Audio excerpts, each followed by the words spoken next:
Breaking news చూస్తున్నాము. Visakha software engineer Gayatri కేసులో big twist అని చెప్పుకోవాలి. గాయత్రిని భర్తే చంపినట్టు అనుమానం వ్యక్తపరుస్తున్నారు. ఇటు కుటుంబ సభ్యులు కూడా భర్త శ్రీచరణే గాయత్రిని చంపేశాడంటూ కుటుంబ సభ్యులు కూడా చెప్పుకొచ్చే ప్రయత్నం చేస్తున్నారు. గాయత్రి పైన శ్రీచరణ్కి మొదటి నుంచి అనుమానం అనే ఒక పెనుభూతం ఉండేది. చాలా కాలంగా ఇటు భార్యని వేధిస్తూ వస్తున్నాడు అంటూ కుటుంబ సభ్యులు ఆరోపణ చేస్తున్నారు. గతంలో కూడా గాయత్రి హ్యాండ్ బ్యాగ్లో ఒక సీక్రెట్ ట్రాకర్ని కూడా పెట్టాడు శ్రీచరణ్ అంటే అర్థం చేసుకోవచ్చు. ఒక ట్రాకర్ని కూడా తన భార్య హ్యాండ్ బ్యాగ్లో పెట్టాడు అంటే తను ఎక్కడికి వెళ్తుంది, ఎవరితో కలుస్తుంది, ఎక్కడెక్కడ ఏ సమయంలో ఉంటుంది, ఈ విషయాలన్నీ కూడా ట్రాక్ చేసే ప్రయత్నం మరి నిజంగానే శ్రీచరణ్ చేశాడా? కుటుంబ సభ్యులైతే చాలా క్లియర్గా ఒక సీక్రెట్ ట్రాకర్ని శ్రీచరణ్ పెట్టాడు అంటున్నారు. సో ఒకవేళ ట్రాకర్ని అమర్చాడు అనుకుంటే ఖచ్చితంగా తనకి భార్య మీద అనుమానం ఉంది. ఈ ఘటనకు సంబంధించి కూడా శ్రీచరణే చేసి ఉండే అవకాశం ఉంటుంది. లేకపోతే అంత దూరం వెళ్ళి ఒక హోమ్ స్టేలో ఇద్దరు హనీమూన్కి వెళ్ళిన తర్వాత రాత్రి నుంచి ఉదయం అంటే 11:30కు చేరుకున్నారు. ఉదయం తెల్లవారుజామున 3:30 ఆ సమయం దాకా మద్యం సేవించారు. ఆ సమయంలోనే ఆల్రెడీ ముందుగానే శ్రీచరణ్ ప్లాన్ చేశాడా? ముందుగానే భార్యని అంత దూరం తీసుకెళ్ళి చంపాలని ప్లాన్ చేశాడా? అది ఈజీగా నాకు తెలియదు ఏం జరిగిందని చెప్పడానికి. కానీ రెండు తెలుగు రాష్ట్రాల ప్రజలు గమనిస్తూనే ఉన్నారు. మొదటి నుంచి అందరికీ వస్తున్న అనుమానం ఒకటి, ఎలా అదే రూమ్లో భార్యాభర్తలు ఇద్దరు ఉన్నారు, కానీ భార్య మాత్రం ఒంటి మీద గొడ్డ ముక్క కూడా లేకుండా నేలపై ఉంది. రక్తం, తన ముక్కు నుంచి రక్తం కారుతుంది. మరోపక్క మూత్రంలో తను మొత్తానికైతే తన శరీరం, తన మృతదేహం ఆ మూత్రంలోనే ఉండడం, ఇదంతా చూస్తే చాలా అనుమానాలకి దారితీసింది. ఖచ్చితంగా ఆ హోటల్కి సంబంధించి వ్యక్తులు ఎవరైనా లోపలికి వచ్చారా? ఎలా రాగలుగుతారు? వాళ్ళు ఇద్దరు 11:30కి లోపలికి చేరుకున్నారు. తెల్లవారు 3:30 దాకా అక్కడే ఉన్నారు. ప్రస్తుతానికి పోలీసులు అయితే ఆ హోమ్ స్టేలో బస చేసిన వ్యక్తులందరి దగ్గర ప్రస్తుతానికి ఇన్వెస్టిగేషన్ చేస్తున్నట్టు తెలుస్తుంది. కుటుంబ సభ్యులైతే ఖచ్చితంగా భర్త శ్రీచరణే ఈ పనులు చేసుంటాడు. హైదరాబాద్లో మరి తను వర్క్ చేస్తున్న సమయంలో అనుమానంతో గాయత్రిని మరి శ్రీచరణ్ వేధించేవాడంటూ కూడా కుటుంబ సభ్యులు చెప్పుకొస్తున్నారు. ఇంత అనుమానాలుండి, ఇంత అపోహలుండి మరి ఎందుకు తనని చంపాల్సిన అవసరం ఉంది? నచ్చకపోతే విడాకులు తీసుకొని ఎవరి దారిన వారు పోవచ్చు కదా. 7 నెలలే పెళ్ళయి 7 నెలలు. సాధారణంగా పెళ్ళైన తర్వాత ఎవరైనా హనీమూన్ పీరియడ్ అంటారు. ఒక 6 నెలలు, ఓ మొదటి సంవత్సరం మొత్తాన్ని కూడా కొత్త పెళ్లి కొడుకు, కొత్త పెళ్లి కూతురుగానే పరిగణిస్తుంటారు. అలాంటిది పెళ్ళై 7 నెలలు గడవక ముందే భార్యని మరి చంపేసే ప్రయత్నం శ్రీచరణ్ చేశాడా? కుటుంబ సభ్యులైతే చాలా క్లియర్గా ఇది భర్త పనే, మొదటి నుంచి నా అనుమానం ఉంది అంటూ కుటుంబ సభ్యులు చెప్తున్నారు. గాయత్రిని శ్రీచరణ్ వేధించాడంటూ కూడా ఫ్యామిలీ మెంబర్స్ చెప్పుకొచ్చే ప్రయత్నం చేస్తున్నారు. హనీమూన్ కోసం శ్రీచరణ్తో మరి ముస్సరి వెళ్ళిన తర్వాత గాయత్రిని ఆ హోటల్లోనే అనుమానాస్పద దుస్థితిలో గాయత్రి మృతి చెందింది అంటూ తను కుటుంబ సభ్యులకు, స్థానికంగా ఉన్న పోలీసులకి, అలాగే ఆ హోమ్ స్టేలో ఉన్న స్టాఫ్కి వీళ్ళందరికీ ఇంటిమేషన్ ఇచ్చాడు. శ్రీచరణ్ని ప్రస్తుతానికి అరెస్ట్ చేయాలంటూ గాయత్రి ఫ్యామిలీ మెంబర్స్ ప్రధానంగా డిమాండ్ చేస్తున్నారు. దీనికి సంబంధించి ఒకసారి మరింత అప్డేట్ కూడా తీసుకునే ప్రయత్నం చేద్దాం. మా ప్రతినిధి రామచందర్ అందుబాటులో ఉన్నారు. రామచందర్తో మాట్లాడి తెలుసుకునే ప్రయత్నం చేద్దాం. రామచందర్ రావు, గాయత్రిని శ్రీచరణే చంపాడంటూ కుటుంబ సభ్యులు ఆరోపిస్తున్నారా? మరి గతంలో ట్రాకర్ పెట్టారు తన బ్యాగ్లో అంటూ కూడా ఆరోపణ చేస్తున్నారు. అంటే మరి చనిపోయిన వెంటనే ఫ్యామిలీ మెంబర్స్ ఈ విషయాలు చెప్పే ప్రయత్నం చేశారా, లేకపోతే అందరూ ఉత్తరాఖండ్కి వెళ్ళే ప్రయత్నం చేశారా? రామచందర్,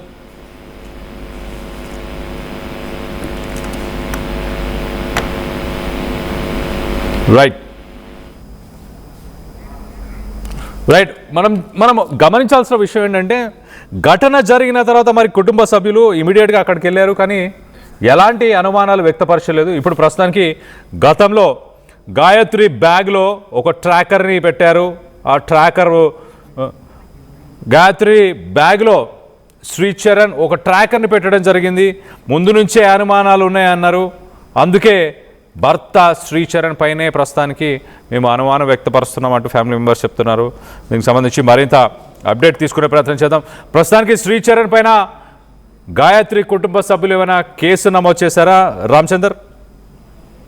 ఇంకా నమోదు చేయలేదు. మరి కాసేపట్లో దీనిపై విశాఖ సిటీ పోలీస్ కమిషన్ ని కలిసే ప్రయత్నం చేస్తున్నారు. నిన్న ఉదయం ఆ మృతదేహాన్ని విశాఖ ఎయిర్పోర్ట్ కి తీసుకురావడం జరిగింది. అక్కడ నుంచి ఎవరైతే రాధా గాయత్రి తండ్రికి సంబంధించిన సొంత గ్రామం విజయనగరం జిల్లా కొత్తవలస సమీపంలో ఉన్న మామిడిపల్లి అనే గ్రామానికి తీసుకెళ్లారు. నిన్న ఉదయం అక్కడ అంత్యక్రియల ప్రక్రియ కూడా జరిగింది. ప్రస్తుతానికి రాధా గాయత్రి తల్లిదండ్రులు అంటే సత్యవతి సుధాకర్ కూడా సొంత గ్రామంలో ఉన్నారు. వారు మనతో మాట్లాడడం జరిగింది. మరి కాసేపట్లో వారు విశాఖ సిటీ రావడానికి అట్లాగే పోలీస్ కమిషనర్ కూడా ఫిర్యాదు చేసే ప్రయత్నాలు చేస్తున్నారు. నిజానికి కళ్యాణ్ ఈ నెల అంటే రేపు రానున్న ఆదివారం రోజు ఇక్కడ తల్లిదండ్రులకు షష్ఠి చేయాలని కూడా గాయత్రి అలాగే వారి కుటుంబ సభ్యులు నిర్ణయించారు. ఆ క్రమంలో ఆమె ఈ శనివారం రావాల్సి ఉంది. ఈ విషయంపై వారందరూ కూడా కుటుంబ సభ్యులందరూ కూడా సందడిగా రాకుండా అంటే చిరుముషువాడలోని విహార్ దీనికి సంబంధించిన అపార్ట్మెంట్ లో నిర్వహించడానికి అన్ని రకాల ఏర్పాట్లు చేసుకున్న దశలో ఈ రకంగా జరిగింది. కళ్యాణ్ మొదటి నుంచి అంటే పెళ్లైన కొన్ని నెలల తర్వాత అతని ప్రవర్తనపై కుటుంబ సభ్యులకు రాధా గాయత్రి పలు సందర్భాల్లో ఫిర్యాదు చేయడం జరిగింది. ముఖ్యంగా ఆమె ఐటీ కంపెనీలో పనిచేస్తూ కొంతకాలం హైదరాబాద్ లో కూడా ఉంది. హైదరాబాద్ లో ఉన్న సమయంలో వారి సోదరుడు తమ్ముడు వెళ్ళిన సమయంలో అంటే వరుసకు సోదరులు వెళ్ళిన ఇతరులు వెళ్ళినప్పుడు కూడా కొంత అనుమానం వ్యక్తం చేస్తూ శ్రీచరణ్ మాట్లాడటమే కాకుండా ఆమె ఉండే బెడ్రూమ్ లో కూడా అప్పుడు సీసీ కెమెరా పెట్టడం జరిగింది. ఆ అంశంపై కూడా ఆమె తల్లికి ఫిర్యాదు చేసింది. ఇప్పుడు తాజాగా చూసుకుంటే గురుగావ్లో ఆవిడ పనిచేస్తుంది. ఆ సమయంలో ఒకసారి ఆమె ఢిల్లీ వెళ్తున్న సమయంలో హ్యాండ్ బ్యాగ్ లో చూసుకుంటే ఒక ట్రాకర్ కనిపిస్తుంది. ఆ ట్రాకర్ పరికరం ఆమెకు అవగాహన లేకపోవడంతో మరొక సోదరికి ఫోన్ చేసి ఆ ట్రాకర్ ఫోటో తీసి పెట్టడంతో అది ట్రాకర్ గా గుర్తించడం జరిగింది. ఆ దశలో తనను ఈ రకంగా అనుమానించి ఒక సీక్రెట్ కెమెరాలు పెట్టడం, సీక్రెట్ గా ట్రాకర్ పెట్టడం ఇట్లాంటి అంశాలు కూడా ఆమె తల్లికి సత్యవతికి చెప్పడమే కాకుండా ఇప్పుడు ఈ ఫెస్టివల్ ఏదైతే వారందరూ కూడా వెళ్ళి తిరిగి వచ్చిన తర్వాత తిరిగి అతనితో కాపురానికి వెళ్ళను అని కూడా ఆమె తల్లికి చెప్పినట్టు వారి కుటుంబ సభ్యులు చెప్తున్నారు. ప్రస్తుతానికి మనం మామిడిపల్లి వెళ్తున్నాం. మరి కాసేపట్లో వారి కుటుంబ సభ్యులతో అంటే మనం ఫోన్ లో మాట్లాడడం జరిగింది. నేరుగా మాట్లాడే ప్రయత్నం చేస్తున్నాం. మొత్తానికి చూసుకుంటే ఎట్టి పరిస్థితిలో ఈ మరణం వెనుక శ్రీచరణ్ పాత్ర ఖచ్చితంగా ఉంటుంది అని మీరు అనుమానాలు వ్యక్తం చేస్తారు. ముఖ్యంగా తొలి దశ నుంచి అంటే పెళ్ళైన మీరే చెప్పారు కేవలం 7 నెలలు అంటే లెక్క వేసుకుంటే 6 నుంచి 7 నెలల వ్యవధి సహజంగా నవవధువుగానే భావించే పరిస్థితి ఉంటుంది. ఇట్లాంటి దశలో ఆమెను వేధించడమే కాకుండా అనుమానించడం అట్లాగే ఒక రకంగా హింసించి ఇదంతా కూడా ఒక పథకం ప్రకారంగా శ్రీచరణ్ ముసూరి తీసుకెళ్లి అక్కడ హోటల్లో ఉంచి ఆమెకి సహజంగా వైన్ తీసుకునే అలవాటు లేదు.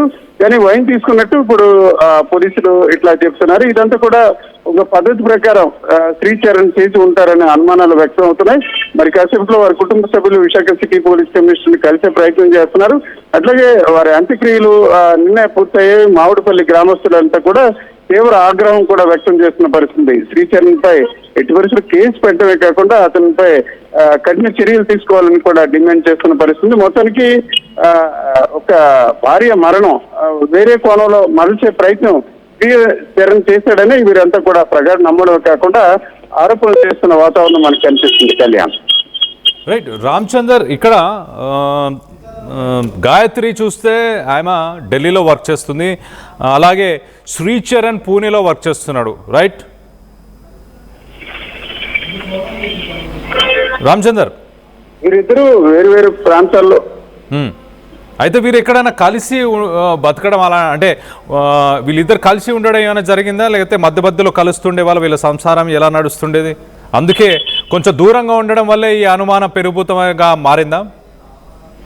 కళ్యాణ్ సహజంగా ఇప్పుడున్న పరిస్థితులు సామాజిక పరిస్థితులు కావచ్చు, ఉద్యోగ పరిస్థితుల నేపథ్యాన్ని చాలా మంది భార్యాభర్తలు దూరంగా ఉండడం, కొంతకాలం దూరం ఉన్న తర్వాత బదిలీలు ఇతర వ్యవహారాల నేపథ్యాన్ని కలిసి ఉండే పరిస్థితి ఉంటుంది. నవంబర్ నెలలోనే వివాహం జరిగింది. ఇది జూన్ నెల అంటే కేవలం 6 నెలల వ్యవధిలోనే. అంటే కొంతకాలం పాటు హైదరాబాద్ లోని గది తీసుకుని వారు ఉండేవారు. అప్పుడప్పుడు కూడా పూణేలో పనిచేస్తున్న శ్రీచరణ్ వెళ్తుండేవాడు. అట్లాగే ఆమె కూడా కలిసే పరిస్థితి ఉంది. ఇప్పుడు గురుగావ్లో అంటే ఢిల్లీ సమీపాన ఆమె ఉద్యోగం చేస్తున్న దశలో ఇతను పూణేలో పనిచేస్తున్నాడు. అయితే ఇప్పుడు మనం వసంత విహార్ అపార్ట్మెంట్ ఏదైతే చిన్నముషుడివాడలో సత్యవతి అలాగే సుధాకర్ అంటే రాధా గాయత్రి కుటుంబ సభ్యులు నివాసం ఉంటున్న ప్రాంతానికి మనం నిన్న వెళ్ళడం జరిగింది. వారితో కూడా మాట్లాడడం జరిగింది. 2-3 సార్లు అక్కడికి అతను రావడం జరిగింది అని కూడా చెప్పడం జరిగింది. అయితే సహజంగా వేరు ప్రాంతాల్లో పనిచేస్తున్నప్పుడు కూడా ఇప్పుడున్న పరిస్థితుల్లో అప్పుడప్పుడు కలవడం ఇట్లాంటి ప్రక్రియ అయితే జరుగుతుంది. అయితే ఇటీవల అంటే ఒక తీవ్ర స్థాయిలో వేధింపులు అనుమానాలు తీవ్ర స్థాయిగా చేరడంతో ఆమె భరించలేని పరిస్థితుల్లోనే తల్లికి ఫిర్యాదు చేసినట్టు తెలుస్తుంది. అయితే ఫిర్యాదు చేసినప్పుడు కూడా కొన్ని సహజంగా పెళ్ళైన కొత్తలో ఇట్లాంటి మనస్పర్ధలు వచ్చే అవకాశం ఉంటుంది కాబట్టి వచ్చిన తర్వాత మాట్లాడదామని చెప్పడం జరిగింది. అయితే ఒకవైపు చూసుకుంటే రాధా గాయత్రి మరణంపై కుటుంబ సభ్యులు మాత్రమే కాకుండా వారంతా ఎవరైతే అపార్ట్మెంట్ లో ఉన్నవారు కూడా చాలా ఆవేదన వ్యక్తం చేస్తున్నారు. కళ్యాణ్, నిజానికి చూసుకుంటే తల్లిదండ్రులు వారు చూసుకుంటే ఒక రిటైర్డ్ ఆర్మీ కుటుంబం, వారికి గతంలో చూసుకుంటే పెందుర్తి సమీపన ఒక చిన్న ఇంట్లో ఉండేవారు. అయితే తల్లిదండ్రులకు అన్ని రకాల సౌకర్యాలు కల్పించాలనే కోణంలోనే ఈ అపార్ట్మెంట్ కూడా ఆమె బలవంతంగా కొనుగోలు చేసి అన్ని రకాల ఏర్పాట్లు చేసిన పరిస్థితి. ఈ దశలోనే వారి కుటుంబ సభ్యులు ఏమాత్రం కూడా జీర్ణించుకోలేకపోతారు. ముఖ్యంగా చూసుకుంటే శ్రీచరణ వ్యవహారంపై అంటే పెళ్ళైన దాదాపు 6 నుంచి 7 నెలల వ్యవధిలోనే ఈ రకంగా ఆమె మరణానికి కారణం అయ్యారు. అయితే ఈ మరణంపై ఇంకా స్పష్టత నిజానికి అతని పాత్ర ఉన్నట్టు కుటుంబ సభ్యులు ఆరోపణలు చేస్తున్నారు. దానికి తగ్గట్టు బలమైన ఆధారాలు ఇటువైపు చూసుకుంటే సీసీ కెమెరాలు ఏర్పాటు చేయడం, ఆమె హ్యాండ్ బ్యాగ్ లో ట్రాకర్ పెట్టడం ఇట్లాంటివన్నీ కూడా ఖచ్చితంగా భార్య నడవడికపై అనుమానాలు ఉండడమే కాకుండా అతని మానసిక పరిస్థితి కూడా కొంత స్పష్టంగా కనిపిస్తుంది. అంటే ట్రాకర్ పెట్టి సీసీ కెమెరాలు పెట్టిన వ్యక్తి సహజంగా ఇట్లాంటి హత్యలు కానీ లేకపోతే ఆమె మరణాన్ని పంపించే అవకాశాలు స్పష్టంగా ఉంటాయని వీరు బలంగా నమ్ముతున్న పరిస్థితి. ఈ దశలో ఇప్పటికే ఆ ప్రాంతానికి ముస్సోరి పోలీసులు డెహ్రాడూన్ కి సంబంధించి అక్కడే పోలీసులు కేసు నమోదు చేశారు. విశాఖ పోలీసులతో కూడా సంప్రదింపులు చేస్తున్నారు. అయితే ప్రస్తుతానికి మృతదేహం అంత్యక్రియలు వ్యవహారం నేపథ్యాన కొంత విచారణ ఆలస్యం జరిగింది. ప్రస్తుతానికైతే శ్రీచరణ్ కూడా విశాఖ రావడం జరిగింది. నేను అంత్యక్రియల్లో పాల్గొనడం జరిగింది. అయితే తాజాగా ఆర్టీసీతో పాటు ఇతర వర్గాలు కూడా దీనిపై స్పష్టంగా వారి తల్లిదండ్రుల అభిప్రాయాన్ని, వారి బంధువుల అభిప్రాయాన్ని వ్యక్తం చేయడంతో అతను తిరిగి 11 రోజుల కార్యక్రమానికి హాజరవుతారా లేదా అన్న కొంత అనుమానాలు వ్యక్తం అవుతున్నాయి. ఏదేమైనప్పటికీ పోలీసులకు మరి కాసేపట్లో వీరు కలిసే అవకాశాలు ఉన్నాయి. మన ఫోన్ లో వాళ్ళతో కుటుంబ సభ్యులతో మాట్లాడడం జరిగింది. వారంతా కూడా విశాఖ సిటీకి మధ్యాహ్నం 12 తర్వాత వచ్చి పోలీస్ కమిషన్ ని కలిసే ప్రయత్నం చేస్తాం. అట్లాగే అతను ఏ రకంగా తన కుమార్తెను వేధించారు, అట్లాగే ఏ రకంగా ఇబ్బందులు పెట్టారు, దాంతో సాక్ష్యాలతో కూడా ఇచ్చే ఆలోచనతో ఉన్నట్టు సుధాకర్ సత్యవతి దంపతులు చెప్తున్నారు. Kalyan, right, thanks for the latest update Ramachandar. మొత్తం మీద వైజాగ్ టెక్ సాఫ్ట్వేర్ ఇంజనీర్కి సంబంధించిన కేసులో కొత్త మలుపు అని చెప్పొచ్చు. ఇప్పుడు కుటుంబ సభ్యులు మరి భర్త శ్రీచరణ్కే అనుమానం అనే ఒక పెనుభూతం గతంలో కూడా ఉంది. తన హ్యాండ్ బ్యాగ్లో కూడా ఒక ట్రాకర్ని పెట్టి గాయత్రిని ఇబ్బంది పెట్టే ప్రయత్నం చేశాడు. అనుమాన పడుతున్నాడే, మొదటి నుంచి అనుమాన పడుతున్నాడు అంటూ గాయత్రి తల్లికి చెప్పిన వైనం. మొత్తం మీద దీనికి సంబంధించి విశాఖపట్నం కమిషనర్ని మరి కాసేపట్లో ఆ కుటుంబ సభ్యులు కలబోతున్నారు. మరి శ్రీచరణ్ పైన కంప్లైంట్ చేయబోతున్నారా? ఈ ఘటనకు సంబంధించి మీరేమనుకుంటున్నారా? ఆ రూమ్లో ఏం జరిగి ఉంటుంది? ఖచ్చితంగా ఇద్దరు హనీమూన్కి వెళ్ళారు. మరి 11:30 నుంచి ఉదయం 3:30 దాకా ఇద్దరు కలిసే ఉన్నారు. మద్యం సేవించడం జరిగింది. ఇదంతా జరిగిన తర్వాత మరి శ్రీచరణే గాయత్రిని ఏమైనా చేశాడా? కుటుంబ సభ్యులైతే శ్రీచరణే గాయత్రిని ఖచ్చితంగా తను చంపేశాడు అంటూ కుటుంబ సభ్యులు ఆరోపణ చేస్తున్నారు. మరి మూడో వ్యక్తి ప్రమేయం ఏమైనా ఉందని మీరు భావిస్తున్నారా? దీనికి సంబంధించి మీ అభిప్రాయం ఏంటనేది కింద కామెంట్ రూపంలో తెలియపరచండి.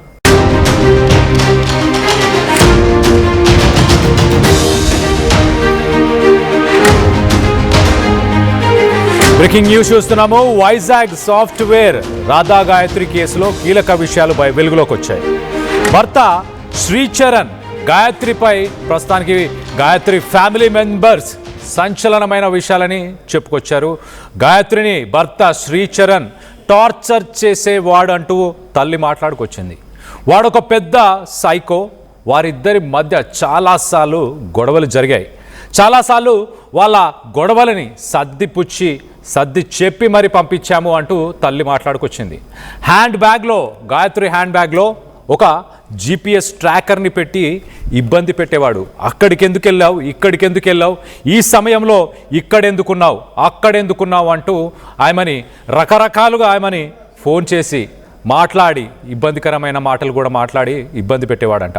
శ్రీచరణే మా అక్క గాయత్రిని చంపేశాడు అంటూ ఇటు చెల్లెళ్ళు మాధురి మాట్లాడుకొచ్చింది. ఒక పక్క ప్లాన్ పథకం ప్రకారమే ఈ మధ్యకాలంలో చాలామంది ఉత్తరాఖండ్కి హనీమూన్ అంటూ తీసుకెళ్ళి, గతంలో కూడా మనం ఎన్నో ఉదాంతాలు చూసాం, అక్కడికి తీసుకెళ్ళి భార్యలు భర్తలని, భర్తలు భార్యలని, అలాంటి వీడియోస్ చూసే మరి ఒక పథకం ప్రకారమే హనీమూన్కి తీసుకెళ్ళి చంపేశాడంటూ చెల్లి మాధురి చెప్పుకొస్తుంది. భార్యను చివరిసారి చూసేందుకు కూడా ఆ వ్యక్తి శ్రీచరణ్ ఏమాత్రం ఆసక్తి చూపలేదు. తన చివరి చూపును కూడా పెద్దగా పట్టించుకోలేదు. మృతదేహం ఇంటికి తీసుకొచ్చినప్పటి నుంచి ఇటు శ్రీచరణ్ ప్రవర్తన చాలా అనుమానాస్పదంగా ఉంది అంటూ కూడా చెల్లెళ్ళు మాట్లాడుకొస్తున్నారు. ఎప్పుడు మా అక్క తన ఇంటి గుట్టును బయట పెట్టే ప్రయత్నం చేయలేదు, మాతో ఎప్పుడు తన ఫ్యామిలీకి సంబంధించి గొడవల గురించి ఎప్పుడు ఆ విషయాలని మాతో పంచుకోలేదు అంటూ చెల్లి మాధురి మాట్లాడింది. గాయత్రి నాతో ఎంతో క్లోజ్గా ఉండేది, కానీ తన మరణంపై పూర్తి స్థాయి దర్యాప్తు చేయాలి ఖచ్చితంగా అంటూ చెల్లెలు కోరుతున్నారు. దీనికి సంబంధించి ఒక్కసారి ఆ చెల్లెళ్ళు ఏం మాట్లాడుతున్నారో ఒక్కసారి వాళ్ళ మాటల్లోనే వినే ప్రయత్నం చేద్దాం. మా ప్రతినిధి రామచంద్రరావు ఉన్నారు. రామచంద్రరావుతో ఒకసారి విత్ గాయత్రి చెల్లెలు మాధురి. లోని చిన్నముసిడివాడలో నివాసం ఉంటున్న రాధా గాయత్రి అనే ఐటీ ఉద్యోగిని ముస్సోరి వద్ద అనుమానాస్పద స్థితిలో మృతి చెందారు. ఆమె మరణం అందరినీ కూడా చాలా బాధ కలిగిస్తుంది. కేవలం ఐటీ ఉద్యోగులు, అట్లాగే ఆ ప్రాంతంలో వసంత విహార్ అపార్ట్మెంట్లో ఉంటున్న వారే కాకుండా వారి కుటుంబ సభ్యులు చాలా ఆవేదన వ్యక్తం చేసిన పరిస్థితి. నిజానికి చూసుకుంటే రాధా గాయత్రికి సంబంధించిన తండ్రి సుధాకర్ సొంత గ్రామం ఈ విజయనగరం జిల్లా జామి మండలంలోని మామిడిపల్లి అనే ప్రాంతం. ఈ అగ్రహారంలో ఉన్నాం. అయితే వరుసకి సోదరులు ఎవరైతే రాధా గాయత్రి ఉన్నారో వారి సోదరి రాధా మాధురి, అట్లాగే మీనాక్షి వాళ్ళు కూడా ఉన్నారు. అమ్మ చెప్పండి, మీ సిస్టర్ అవుతారు కదా, ఆమెతో ఎట్లాంటి రిలేషన్ మీకు ఉండేది, ఎలా ఉండేది? ఇద్దరికి చాలా బాండింగ్ ఉండేది మాకు. ఎలా అంటే ఇంకా చాలా క్లోజ్గా ఉండేవాళ్ళం, ఫుల్గా. ఎంత క్లోజ్గా ఉండేవాళ్ళం అంటే ఇంకా మా ఇద్దరులాగా ఇంకెవరు ఉండరు, అంత క్లోజ్గా ఉండేవాళ్ళం. అలాంటిది మేము మినిమం టు మినిమమ్ కాల్ మాట్లాడుకుంటే పెళ్ళి కాకముందు 1.5 2 hours అలా కంటిన్యూస్ కాల్ మాట్లాడేవాళ్ళం. ఏదైనా కాల్ వస్తే నార్మల్గా పెట్టేసేది. అలాంటిది పెళ్ళైన తర్వాత 1/2 hour మాట్లాడిన కాల్ తర్వాత పెళ్ళైంది కదా అనేసి నేను ఇంకేంటి బావ సంగతులు, ఏమంటున్నాడు బావ, ఎలా ఉన్నారు అని అడిగేటప్పటికి ఒక 2 minutes అలా నార్మల్గా మాట్లాడి ఫోన్ కట్ చేసేసేది. వెంటనే ఫోన్ కట్ చేసేసి ఇంకా నాకు వేరే కాల్ వస్తుంది అని చెప్పేసి పెట్టేసేది. అది మేము ఇంకా ఏం అలా ఆ థాట్ రాదు కదా ఇలా ఉంటది అనేసి. ఇంకా అలా మీరు ఒక సిస్టరే కాకుండా చాలా ఫ్రెండ్లీగా, అంటే మీ మాటలు బట్టి అట్లా అనిపిస్తుంది. ఎప్పుడైనా ఈ మ్యారేజ్ శ్రీచరణ్ వ్యవహారం గురించి, అంటే మీ బావగారు అవుతారు కదా న్యాచురల్ గా, అట్లాగే ఎప్పుడైనా ఏం చెప్పేది బాగున్నారు అట్లాగా చెప్పేది కాదు, బాగానే ఉండేవారు నాతో, ఇద్దరం బాగున్నాం అనే చెప్పేది. చాలా బాగా చూసుకుంటాడు అనే చెప్పేది నాకు కూడా.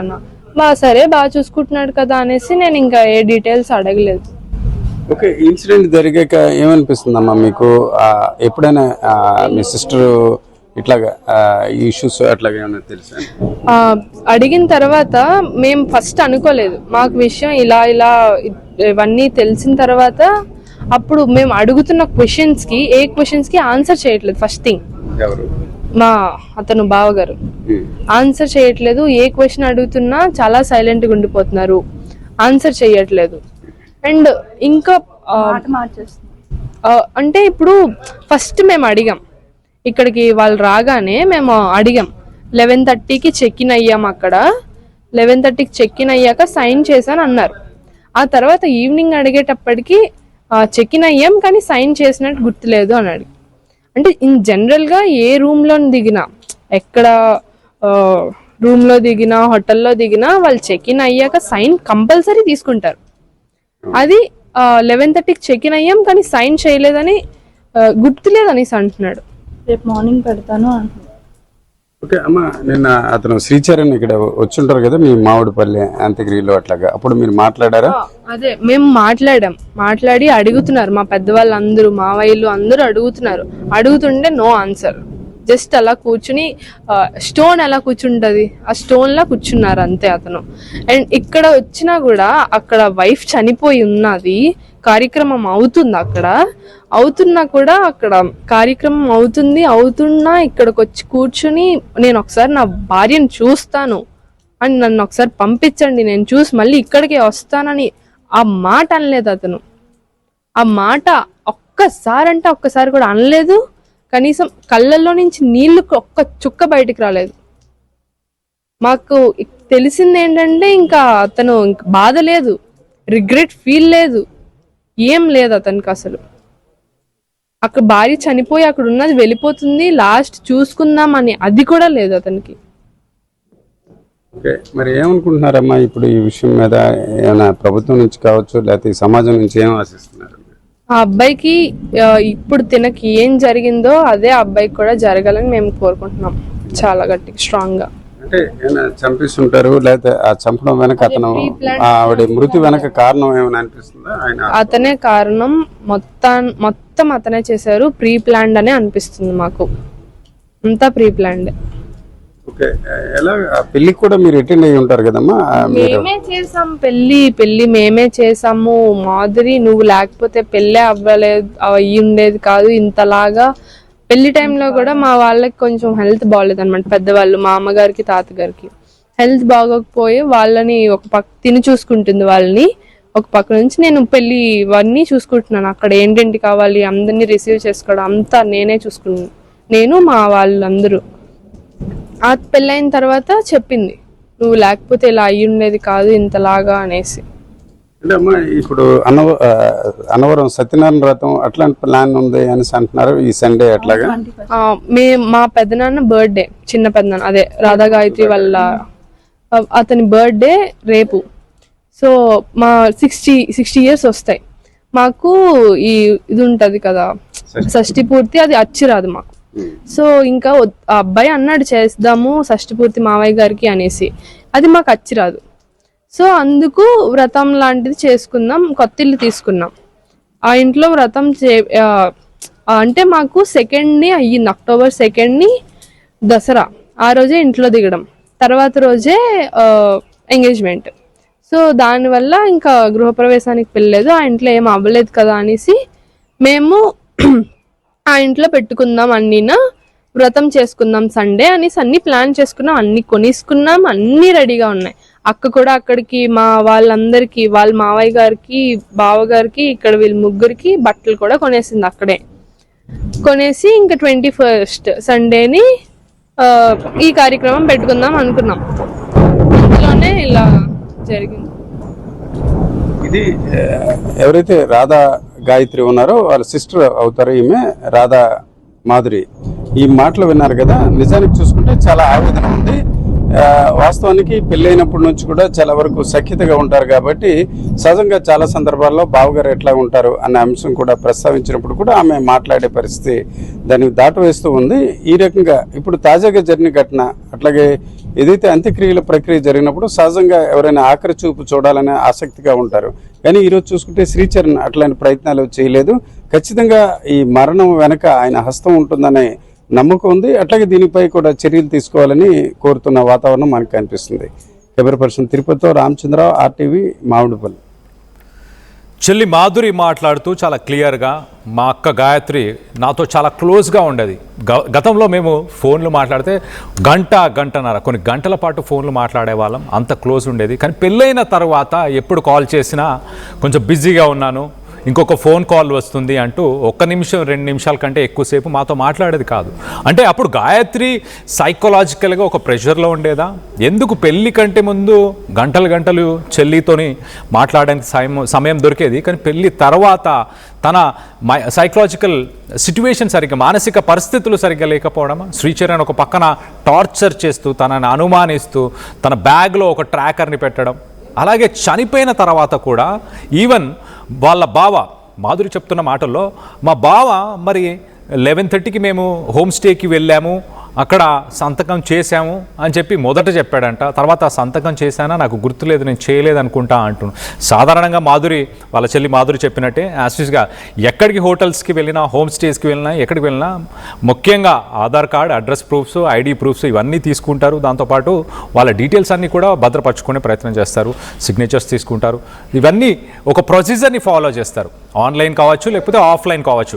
ఈ ప్రొసీజర్ కూడా ఫాలో అయ్యారా లేదా అంటే దాంట్లో ముందొక మాట తర్వాత ఒక మాట శ్రీచరణ్ చెప్పే ప్రయత్నం చేశాడంట. మరోపక్కన మాధురి ఇంకా ఏమి ఆరోపిస్తుంది అని అంటే, భార్య చనిపోయి ఆఖరి క్షణాలు ఇంకా అంత్యక్రియలు చేస్తున్నారన్న సమయానికి కూడా మా అక్కని చూడాలన్న మాట మాట్లాడలేదు, ఒక్క చుక్క కన్నీరు కూడా కార్చలేదు ఇప్పటిదాకా మా బావ శ్రీచరణ్ అంటూ కూడా మాధురి చెప్పుకొచ్చే ప్రయత్నం చేస్తుంది. సో మొత్తం మీద మరి శ్రీచరణ్ వైఖరి, శ్రీచరణ్ మాట్లాడిన మాటలు, జరిగిన ఘటన ఇవన్నీ చూస్తే చాలా అనుమానాలు అయితే ఖచ్చితంగా వ్యక్తపరుస్తున్నారు పోలీసులు. మరి ఇవాళ విశాఖపట్నంలో ఉన్న కమిషనర్ ఆఫీస్లో ఇటు గాయత్రి తల్లిదండ్రులు వెళ్ళి కమిషనర్ని కలిసే ప్రయత్నం కూడా చేస్తామని చెప్తున్నారు. సో ఏం జరుగుతుంది అసలు? శ్రీచరణ్ని మీరేమనుకుంటున్నారు? వాస్తవానికి గాయత్రి విషయంలో ఎవరి తప్పిదం ఉందనుకుంటున్నారు? శ్రీచరణేనా?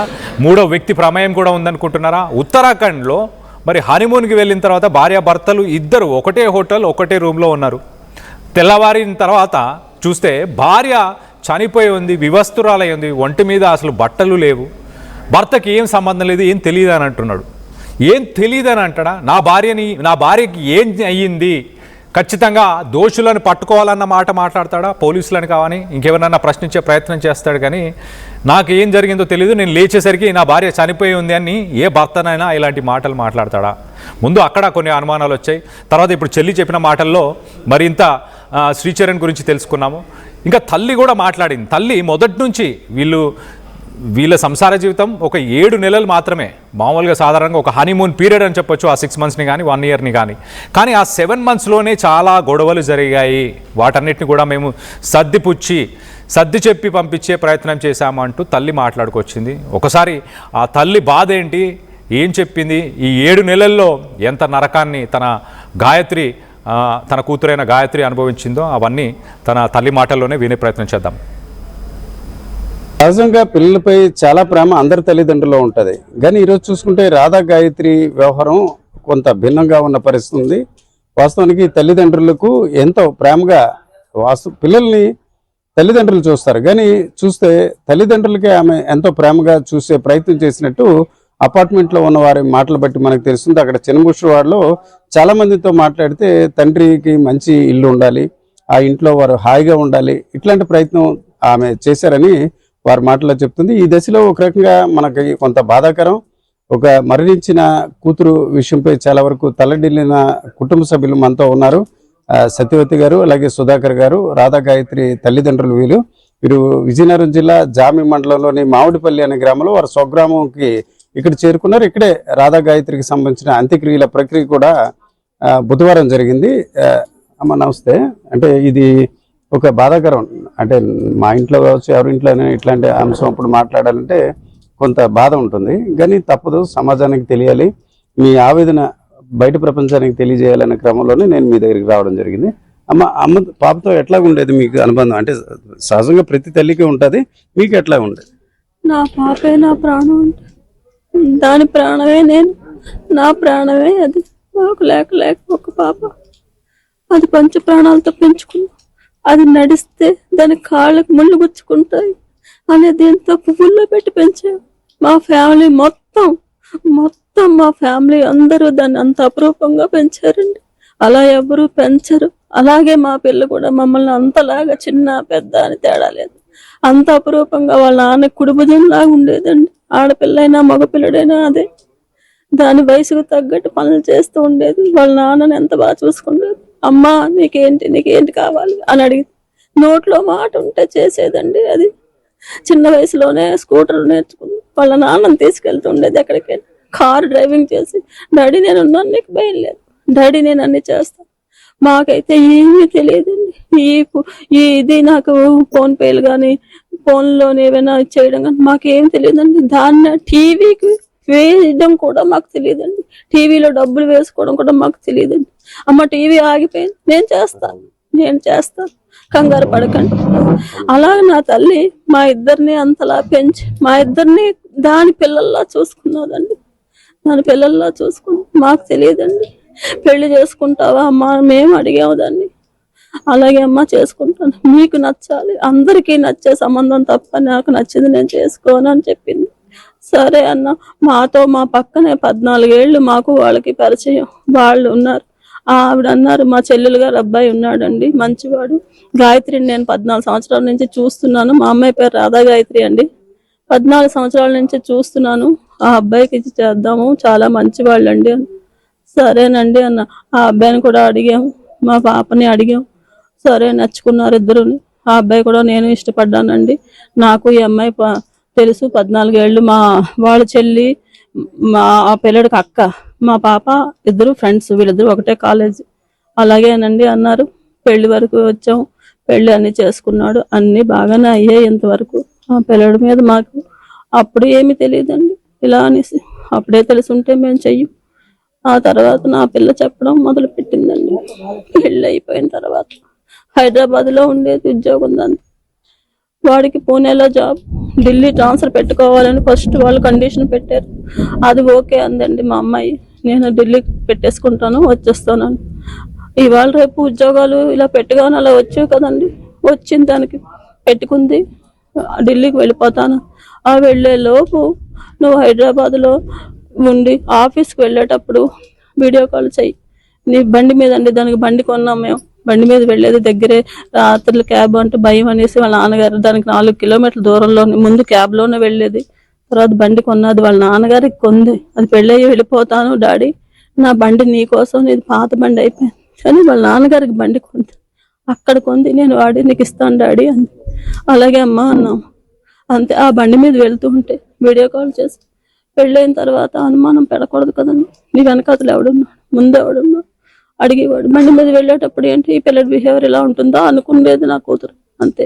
అవి బాధపడలేదండి. అది ఎప్పుడు వెళ్ళేది, ఆఫీస్కి వెళ్ళి వచ్చేది, ఆఫీస్లో కూడా వెళ్ళి కూర్చోగానే వెనకాతలు వీడియో కాల్ చేయి, ఎవడున్నాడు వెనకాతలు, ముందు ఎవడున్నాడు, ఇదేంటి ఇలాగా అని నాతో ఒకసారి అడిగింది. అమ్మ ఇప్పుడు పిల్లల మెంటాలిటీ అలాగే ఉంది, వాళ్ళు కల్చర్ అలాగే ఉంటున్నది కాబట్టి సర్దుకోవాలి మనమే అని చెప్పానండి దానికి. అలాగే అమ్మ అంది. అలా కొన్నాళ్ళు గడిచిపోయిందండి, బాగానే ఉన్నారు అనుకున్నాం. ఆ అబ్బాయి అక్కడ ఇది ఇక్కడే ఉండేవారు తప్ప వాళ్ళిద్దరూ కలిసి 10 రోజులు కూడా ఎప్పుడు లేరండి. వాళ్ళకి ఆఫీసు, దీనికి ఆఫీసు, వెళ్ళలేదు, ఎక్కడ ఉండలేదు. ఢిల్లీ వెళ్ళారు, 15 రోజులు ఉన్నారు, అంతే, అయిపోయింది, వచ్చేసారు. ఆ తర్వాత ఒక రోజు ఏం చేసిందంటే మా మేనత్త గారికి చాలా సీరియస్గా ఉందని ఓ టెలిగ్రామ్ వచ్చింది, దానికి ఫోన్ వచ్చింది, తను మాతో వచ్చేసింది. దానికి ఆఫీస్ బ్యాగ్ అక్కడ వదిలేసి వచ్చేసిందండి. ఈ అబ్బాయి ఉన్నాడు అప్పుడు అక్కడ, తను వెళ్ళిపోతాడు పూణే, మేము ఇటు వచ్చేస్తున్నాం అన్నప్పుడు ఆ అబ్బాయి ఉండిపోయాడండి. నైట్ ఉండిపోయి జీపీ ట్రాగర్ ఉంటుంది కదా, ట్రాకరా నాకు అదే తెలియదు, అలాంటివి కూడా మాకు తెలియవండి ఏమిని. అది చిన్నది బ్యాగ్ కన్నం పెట్టి అందులో పెట్టేశాడండి. అది పాపకి తెలియదండి అలా జరిగిందని. ఇక్కడి నుంచి ఇవన్నీ అయిపోయాక వెళ్ళిపోయింది. ఇది చాలా బాధతో వెళ్ళిపోయింది. ఆవిడ చాలా మమ్మల్ని బాగా చూసేది, ఆవిడ చనిపోయింది. సరే ఆ బాధలో వెళ్ళిపోయింది మా పిల్ల. అక్కడికి వెళ్ళిన తర్వాత ఆఫీస్కి వెళ్ళాక తెలిసింది. ఒకరోజు సైలెంట్గా ఆఫీస్ ఉంటే అది కీమా సౌండ్ వచ్చిందంట. వాచ్మ్యాన్ ఉంటాడు కదండి, అతను వచ్చి గబగబని అడిగాడంట, ఏంటమ్మా ఇది ఎక్కడ వస్తున్నదని. దీని బ్యాగ్లో వచ్చేసరికి దీన్ని అరెస్ట్ చేస్తామని అందరూ వచ్చారంటండి, పోలీసులతో సహా. అమ్మా ఏంటిది, నాకు ఏమర్థం. రాత్రి 11 గంటలకు ఫోన్ చేసి అడిగింది, నాకు అర్థం కావట్లేదమ్మా. దాని కొలీగ్స్కి ఫోన్ చేస్తే వాళ్ళందరూ వెళ్ళారు అక్కడికి. వెళ్ళి ఏంటమ్మా ఇది ఏంటంటే వాళ్ళన్నీ దాన్ని చెక్ చేసుకుని, అంటే అది ఆఫీస్ టు ఆఫీస్ ఏవైనా మెయిల్స్ వెళ్ళిపోతాయి ఏంటో అన్నది అలా అనుకున్నారంట. కాదు, వాళ్ళ హస్బెండే పెట్టాడు, ఈ అమ్మాయి మీద అనుమానం వచ్చింది, అనుమానంతో పెట్టుకున్నాడు అనేసి. అమ్మాయి ఇదేంటి ఇలా చేశాడు, వాడికి వెంటనే ఫోన్ చేస్తాడు, నేను చేయలేదు అని మాటే చెప్పుకోవచ్చు. అలా అంటే ఈయన నాకు తెలిసిన వాళ్ళు ఉన్నారు, పోలీస్ కంప్లైంట్ చేస్తామండి, మేము చేస్తామనే గాబరాలో తను వచ్చి మొత్తం తారుమారు చేసేసాడండి. చేసి ఏది లేకుండా చేసాడు, కామ్ చేసుకున్నాడు. సరే అయిపోయింది. అప్పుడు అమ్మ ఫోన్లే, వాడు పాపని వాడే పోతాడు అన్నది నా కూతురు, వదిలేసాం ఇంకెందుకని. అది అయిపోయింది. ఇంకా అస్తమాటికి ఢిల్లీ వెళ్ళిన తర్వాత కూడా ఇప్పుడు ట్రాన్స్ఫర్ పెట్టుకుని ఢిల్లీ వెళ్ళిపోయింది. వెళ్ళాక వాళ్ళ అత్తగారు మామగారి దగ్గర ఎంత చక్కగానో చూసుకుంటారు వాళ్ళు. వాళ్ళలా ఎవరు చూడమేమో, మాలాగే చూస్తారు వాళ్ళు. ఈ అబ్బాయి ఫోన్ చేసి వస్తువాను టార్చర్ పెట్టడం మొదలుపెట్టాడు. నువ్వు ఎవరితో మాట్లాడుతున్నావు, ఎక్కడికి వెళ్తున్నావు, క్యాబ్లో ఎవరు కూర్చుంటారు? ఆఫీస్ క్యాబ్ అండి, వారానికి ఒక్కసారే వెళ్తుంది అమ్మాయి బయటికి. ఆ వెళ్ళేటప్పుడు ఆఫీస్ క్యాబ్లో 4 మధ్యలో కూర్చుని వెళ్తుంది. ఎవడు కూర్చున్నాడు, పక్కన ఎవడు, ఇటెవడు, అటెవడు, ముందు నువ్వు వీడియో కాల్ చేసి నాకు చూపించాలి. అదేంటి తెల్లవారు ఎక్కుతారు, ఎవరి పనులు వాళ్ళు పడుకుంటారు అన్నా వినేవాడు కాదంట. చాలా ఇబ్బంది పెట్టేవాడంట. అక్కడికి వెళ్ళిన తర్వాత ఆఫీస్లో కూడా ఇదే బాధంట. రోజుకి మొత్తానికి కనీసం ఒక 20 సార్లు 30 సార్లు వీడియో కాల్లే చేసేవాడంట. నేనేం ఆఫీస్ చేస్తాను అని వాళ్ళ అత్తగారు మామగారు కంప్లైంట్ చేసింది నా కూతురు. వాళ్ళు తిట్టారు, వాళ్ళు కొట్టారు వాళ్ళ అబ్బాయిని, అన్నీ చేశారండి. ఇంత షాడిజం, ఇంత సైకో అనేది మాకు ఆ పిల్ల ఇప్పుడు చెప్పిన తర్వాత తెలిసిందండి. ఇప్పుడు టూర్ వెళ్ళినప్పుడు కూడా నేను అడిగానమ్మా, వాళ్ళ అత్తగారిని పర్సనల్గా అడిగాను, ఏమండి వాళ్ళిద్దరు ఎలా ఉన్నారు, వాళ్ళు బాగుంటేనే పంపించండి లేకపోతే వద్దు అంటే, నేను అదే అడుగుతానండి, వాళ్ళు ఏమనుకుంటారో అన్నది. ఏమనుకోరు, రాత్రి అడుగుతాను, అలా అంటేనే పొద్దున్న వెళ్తారు అన్నారండి. 13వ తారీఖుని శుక్రవారం ముందు రోజు రాత్రి అడిగిందిట, బాగానే ఉన్నారు. ఆ అమ్మాయి కూడా చెప్పిందంట, లేదు బాగానే ఉన్నాం అన్నారట. అంతే వెళ్ళిందండి, తీసుకెళ్ళాడు. ఎక్కడి నుంచి బయలుదేరారు ఇద్దరు? అంటే గురుగావ్ నుంచి బయలుదేరారా లేకపోతే అంటే వీళ్ళు ఢిల్లీలో అమ్మాయి ఉంటుందా? ఢిల్లీలో ఉంటుందండి. ట్రాన్స్ఫర్ ఫిబ్రవరిలోనే ఢిల్లీకి పెట్టుకుందండి. మేమిద్దరు వెళ్ళాము, తీసుకెళ్లి దింపేవండి. ఢిల్లీ తీసుకెళ్లి అత్తగారు మామగారికి అప్పచెప్పేసారు. లేదు, శ్రీచరణ్ ఢిల్లీ పూణేలోనే జాబ్. ఆ అబ్బాయి ఇప్పుడు 5వ తారీఖుని ఢిల్లీ వెళ్ళాడండి అబ్బాయి. వాళ్ళంతా గారాపంగా చూసుకుంటున్నారు. ఈ చిన్నదే కదా అని మేము సర్ది చెప్పేవారు నా కూతురికి తప్ప, వద్దమ్మా వచ్చి అని ఏ రోజు చెప్పలేదండి. అది ఫైనల్ గా చెప్పడం ఏంటంటే, నిన్న రావాలండి నా కూతురు, నిన్న మా ఇంటికి రావాలి చెప్పింది. అమ్మా నేను వచ్చానంటే 2 నెలల వరకు హోమ్ తెచ్చుకుని వస్తాను, మీ అందరితోనే కూర్చొని మాట్లాడతానమ్మా, మాట్లాడి మీరు ఏ నిర్ణయం చెప్తే అదే తీసుకుంటాను అని చెప్పిందండి నా కూతురు. నాకు ఏమమ్మా నన్ను ఎందుకో నాకు అలా అనిపించింది, మేము వస్తాము అని.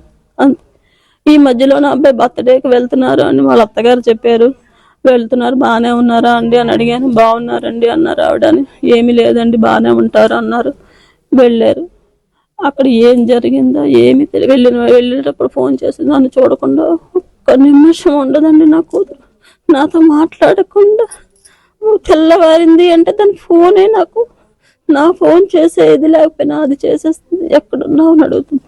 అలాంటిది చెప్పింది, అమ్మ ఇలా వెళ్తున్నాం చూడు అని చూపించింది పిల్లడిని, దాన్ని అత్తయ్య గారు వెళ్తున్నాం అని. అంత న్యాగ్గా అంత తెలివిగా చెప్పినప్పుడు మనం ఎలా తప్పుపడతాం అనుకున్నాం.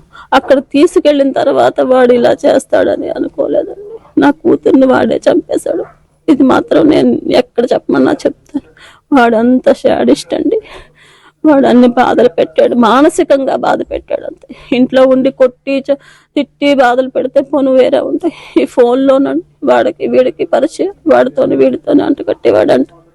వాడితో నువ్వేం మాట్లాడు, నువ్వెందుకు ఇలా తయారయ్యావు, శుభ్రంగా పౌడర్ రాసుకుని బొట్టు పెట్టుకుని ఆఫీస్కి వెళ్ళేది. అమ్మ అలాంటి కూడా లేకుండా చేసేస్తున్నాడు అన్నది. ఎలా వెళ్తానమ్మా ఆఫీస్కి, నేను తయారయ్యి వెళ్ళకపోతే లిఫ్ట్కి రాసుకుని వెళ్తే నేను ఇంగ్లీష్ బాగా మాట్లాడతానమ్మా, అందుకోసం రాసుకుంటాను కానీ అందం కోసం కాదనేది నా కూతురు. అలాంటి నా తల్లిని, బంగారు తల్లిని పట్టును పెట్టుకున్నాడు వాడు. నాకు న్యాయం కావాలండి, అంతకన్నా నేను ఇంకేం చెప్పలేను.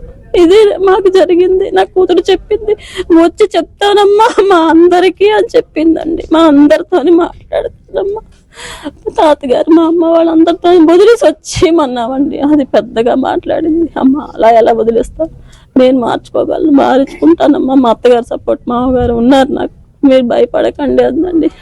బంగారంలా పెంచుకున్నామండి మేము, బంగారంలా పెంచుకున్నాను నా కూతురుని. మా ఇంటిల్లి పాదికి ముద్దుల కూతురు, మా ఊరు మొత్తానికి ముద్దుల కూతురు. అది మా ఒక్కలకే కాదండి, మొత్తం మా ఊరందరికీ ముద్దుల కూతురు. అది ఏ ఒక్క చిన్న పిల్లని అడిగినా, ముసలాళ్ళని అడిగినా మా పాప గురించి చెప్తారు.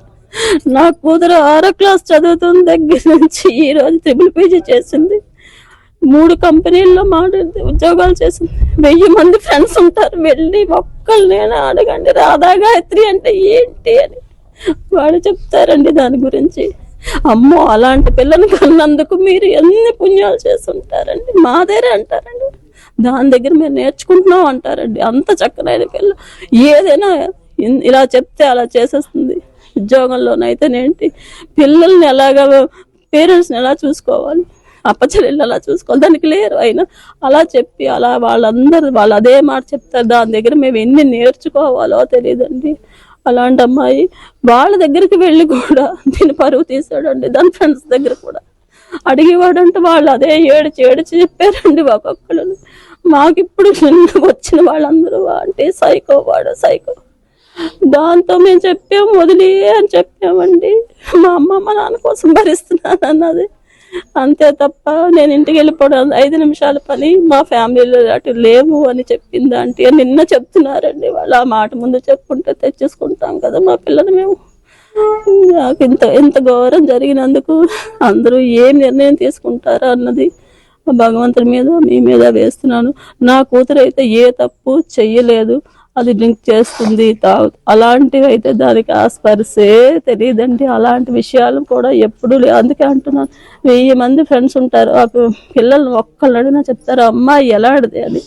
ఎప్పుడూ వెళ్ళేది కాదు, ఎక్కడికి వెళ్ళేది కాదు, పార్టీలకి వాటికి వెళ్ళినా స్టైల్గా వెళ్ళి ఫోటోలు తీసుకోవడానికి వెళ్ళి, దానికి ఫోటో పిచ్చి, చాలా పిచ్చి అండి. ఫోటోలు అంటే దానికి చాలా పిచ్చి.